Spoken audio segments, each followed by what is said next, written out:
Ramzan special আমি সাবুদানা আর কিছু fruits দিয়ে খুবই রিফ্রেশিং একটা ড্রিঙ্কস বা ডেজার্ট তৈরি করব। এখন যেহেতু রমজান তাই ইফতারে আমাদের হেলদি এবং রিফ্রেশিং কিছু রাখতে হবে যাতে সারাদিনের ক্লান্তি এক নিমেষেই দূর হয়ে যায়।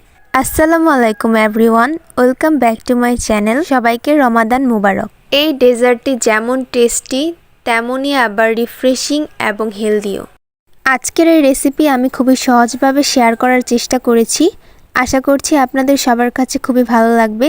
চলুন রেসিপিটি শুরু করি। বিসমিল্লাহ। প্রথমে একটি প্যানে নিয়ে নিচ্ছি 4 কাপ লিকুইড দুধ। টেস্টটা বাড়ানোর জন্য আমি এখানে হাফ কাপ গুঁড়া দুধ ব্যবহার করলাম। তারপর আমি দিয়ে দিব হাফ কাপ চিনি। হাফ কাপ চিনিতে কিন্তু খুব বেশি মিষ্টি হবে না, কিন্তু আমি এখানে কিছু ফ্রুটস অ্যাড করব। ফ্রুটস কিন্তু অনেক বেশি মিষ্টি হবে, সেই ব্যাপারটা খেয়াল রাখতে হবে। ভালো করে নেড়েচেড়ে আমি মিশিয়ে নিয়েছি। এখন আমি এই দুধটাকে জাল করে নিব 2 থেকে 3 মিনিটের মতো। ফ্লেভারের জন্য আপনারা চাইলে এখানে এলাচের গুঁড়া বা ভ্যানিলা এসেন্স ব্যবহার করতে পারেন। হাফ কাপ নর্মাল টেম্পারেচারের পানির ভিতর আমি দিয়ে দিচ্ছি 1 চা চামচ কর্নফ্লাওয়ার। কর্নফ্লাওয়ারের সাথে পানি ভালো করে মিশিয়ে নিতে হবে। আমি এখন এই মিশ্রণটি দুধের মিশ্রণে দিয়ে দিলাম। তারপর খুব ভালো করে নাড়াচাড়া করতে হবে, না হলে দলা ধরে যেতে পারে। যেহেতু জাল করে ঘন করার সময় নেই, তাই এভাবে কর্নফ্লাওয়ারের মিশ্রণ দিয়েই দুধটাকে ঘন করে নিয়েছি। তবে এখানে দুধটাকে অনেক বেশি ঘন করা যাবে না, কারণ এখানে সাবুদানা দিব। সাবুদানা দিলে দুধটা এমনিতেই ঘন হয়ে আসবে। এবার আর বেশি জাল করা যাবে না। আমি এখন চুলাটাকে অফ করে দেব আর এই দুধটাকে অন্য পাত্রে নিয়ে নিব। এখন সাবুদানা সিদ্ধ করার জন্য আমি এখানে পরিমাণ মতো পানি নিয়ে নিয়েছি। একটু বেশি করে পানি নিতে হবে। পানিতে যখন হালকা করে বলক আসা শুরু করবে তখন আমি এখানে হাফ কাপ সাবুদানা দিয়ে দিব। সাবুদানা দেওয়ার পর ভালো করে নেড়েচেড়ে দিতে হবে, না হলে এই সাবুদানাগুলো জমাট বেঁধে যাবে। চুলার হিট মিডিয়ামে রেখে আমি এই সাবুদানা সিদ্ধ করে নিব প্রায় 15 মিনিটের মতো। এই সাবুদানা সিদ্ধ হয়েছে কিনা তা বোঝার একটি উপায় হচ্ছে সাবুদানাগুলো সিদ্ধ হয়ে একদম কালারটা স্বচ্ছ হয়ে যাবে, তখনই বুঝতে হবে সাবুদানাগুলো খুব ভালোভাবে সিদ্ধ হয়ে গেছে। সিদ্ধ হয়ে যাওয়ার পর এগুলোকে চুলা থেকে নামিয়ে সঙ্গে সঙ্গে একটি স্ট্রেনারে ঢেলে নিতে হবে। গরম পানিটা পড়ে যাওয়ার পর আমি এখানে নর্মাল পানি দিয়েই সাবুদানাকে ভালো করে ধুয়ে নিব। সাবুদানাগুলোকে ভালোভাবে ধুয়ে নিতে হবে যাতে গরম এবং আঠালো ভাব চলে যায়। সাবুদানাগুলো ঠিক এরকমই ঝরঝরে হয়ে যাবে। আপনারা দেখতে পাচ্ছেন আমি ভালো করে সাবুদানাগুলো ধুয়ে নিয়েছি, এর ফলে সাবুদানাগুলো থেকে আঠালো ভাব চলে গিয়েছে। আগের থেকে গরম করে রাখা দুধটা একদমই ঠান্ডা হয়ে গিয়েছে।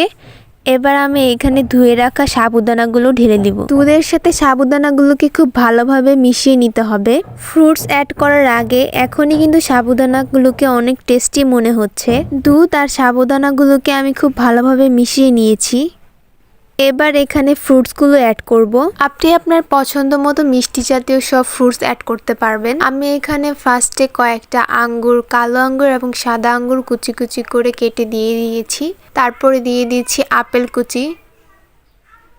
এই সাইজের করে সবগুলো ফ্রুটস কুচি করে নেবেন, তাহলে দেখতে কিন্তু সুন্দর লাগবে। তারপরে দিয়ে দিচ্ছি আমের কুচি। তারপরে কিছু ডালিমের দানা দিয়ে দিব।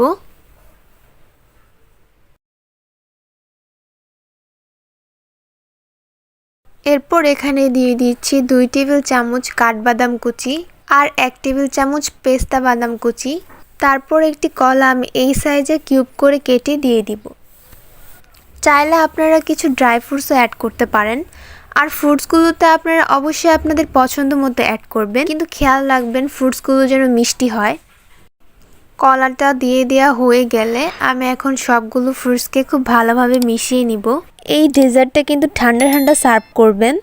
চাইলে আপনারা আগেই তৈরি করে 5 থেকে 6 ঘন্টা ফ্রিজে রেখে দিতে পারেন। তারপর ইফতারের সময় সুন্দর করে পরিবেশন করতে পারেন। ইফতারের ঠিক আগ মুহূর্তে ফ্রিজ থেকে বের করে ঠান্ডা ঠান্ডা পরিবেশন করে নেবেন সাবুদানার এই ডেজার্টটি। এই ডেজার্ট বা ড্রিঙ্ক যেটাই বলেন না কেন, এটা যদি আপনারা বাসায় একবার ট্রাই করে না খান তাহলে বুঝতেই পারবেন না এটা খেয়ে কতটা রিফ্রেশিং লাগে। সারাদিন রোজা রাখার পর যদি আপনারা ইফতারে এই সাবুদানার ডেজার্টটি খেতে পারেন তাহলে কিন্তু আপনাদের সারাদিনের ক্লান্তি একদম দূর হয়ে যাবে। আপনাদের মন প্রাণ কিন্তু এক নিমিষেই জুড়িয়ে যাবে। আশা করছি আমার এই আজকের রেসিপিটি আপনাদের ভালো লেগেছে। আমার এই রেসিপিটি যদি আপনার ভালো লেগে থাকে তাহলে আমার ভিডিওতে লাইক, কমেন্ট এবং শেয়ার করে দিবেন। আর আমার চ্যানেল নতুন এসে থাকলে আমার চ্যানেলটিকে সাবস্ক্রাইব করে পাশে থাকা বেল আইকনটি অন করে দিবেন, যাতে আমার নিত্য নতুন ভিডিও আপনারা পেয়ে যান সবার আগে। আর আমার এই ভিডিওটি ফেসবুক থেকে দেখে থাকলে আমার ফেসবুক পেজটিকে ফলো করে দিবেন। আজ এই পর্যন্তই, দেখা হবে নেক্সট ভিডিওতে। আল্লাহ হাফেজ।